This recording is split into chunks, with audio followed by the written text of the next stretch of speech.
Bonsoir aux auditeurs, aux auditrices. Et je vais commencer avec l'histoire dont j'ai écrit titré Désirmite, la reine, épisode numéro 13. Aux auditeurs, aux auditrices, écoutez. Je choisis ce don, c'est parce que la nation m'a demandé de faire cette mission pour eux. Et je n'ai pas choisi ce don pour me faire plaisir, mais pour faire plaisir avec la nature. La mission qu'ils veulent, donc je vais me débrouiller d'atteindre ce qu'elles veulent. D'accord? Et je veux aussi, aux auditeurs, aux auditrices, vous prenez le temps d'écouter attentivement et compréhensif afin que vous appreniez tous les effets positifs à travers cette histoire et aussi tous les effets négatifs. Et ensuite, de n'avoir pas réagi négativement dans ce pays que je me retrouve, qui s'appelle Haïti, là dont je suis né et grandi. Même si je me suis voyagé dans d'autres, au-delà, je ne vais pas abandonner ce pays. Je vais continuer à faire promotion pour mon culture et aussi d'autres choses qui se retrouvent dans ce pays, d'autres choses qui sont en nous. Je vais faire promotion pour cela. Je vais, mes amours, vous comprenez toutes les actions dont je montre à travers cette histoire. Je vais vous comprendre tous les effets dont je montre à travers cette histoire. Vous apprenez beaucoup de choses à travers cette histoire. Cette histoire est à vous, dont j'ai écrit Désirmite, la reine. Une reine qui a beaucoup de pouvoir et qui exerce son pouvoir à travers ce pays pour éliminer certaines négatifs qui se retrouvent, certaines ondes négatives qui se retrouvent à travers ce pays, qui veulent manipuler les hommes dans ce pays. Donc, écoutez attentivement cette histoire dont j'ai écrit, attentivement et compréhensif, afin que vous compreniez et apprendre certaines des choses à travers cette histoire. Merci, je vous aime tous. Je vous laisse suivre cette histoire attentivement et compréhensif, et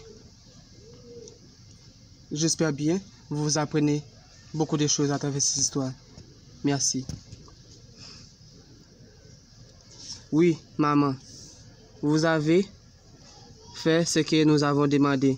Il fallait que nous tenions nos promesses, répond-elle Roselyne. D'accord. Et toujours confiance en moi.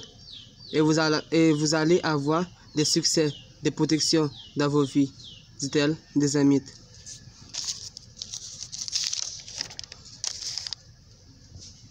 D'accord, maman, répond-elle Roselyne. Quelques minutes, Désirmite s'embrasse la fille et se baigne le corps de la fille avec de l'eau bénie. Désirmite s'embrasse les autres, se baigne les autres. Après avoir fini de faire des miracles pour les gens en salle, il passit au corps de Jésus là, au bras de Daniel. Jésus se réveille, se pousse les garçons d'à côté. Carlos avec son soldat sont en route pour s'attaquer à l'enfer. Aussi de retrouver Agaou. À peine 6 piments, ce soldat partit du territoire de l'enfer. À peu près demi-heure de temps, Carlos, son soldat, arrive au territoire de l'enfer. Il s'éclate des coups de feu vers les soldats de l'enfer. 2 ou 3 soldats de l'enfer sont touchés. L'équipe de l'enfer continue de tirer contre ces soldats de Gonzalo. Carlos, ce soldat, s'approche du groupe en s'éclatant des coups de feu vers eux. L'enfer, Agaou, sortit et s'éclate des coups de feu VAU. Agao, c'est bouteille de Florida. C'est versé aux machettes, sur son fusil, aussi aux 4 forces cosmiques. Après, il boit. Il s'approche vers les soldats de Gonzalo. C'est tiré beaucoup de soldats. Beaucoup de soldats de Gonzalo sont morts. Carlos ordonne aux soldats de replier. Et se dépêche de partir. Agao, l'enfer, se poursuit les garçons.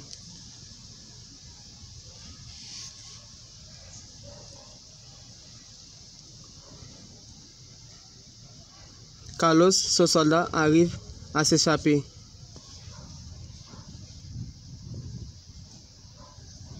Agao, l'enfer, retourne dans son territoire.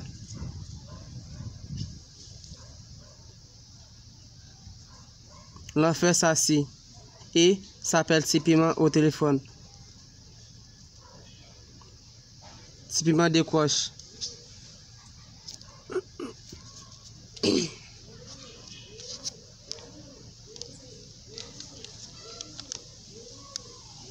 Et associé, les soldats de Gonzalo sont venus me causer des problèmes de nouveau. Mais nous avons seulement laissé plusieurs soldats de Gonzalo au sol. Ils sont une douzaine morts au sol, dit-il, l'enfer.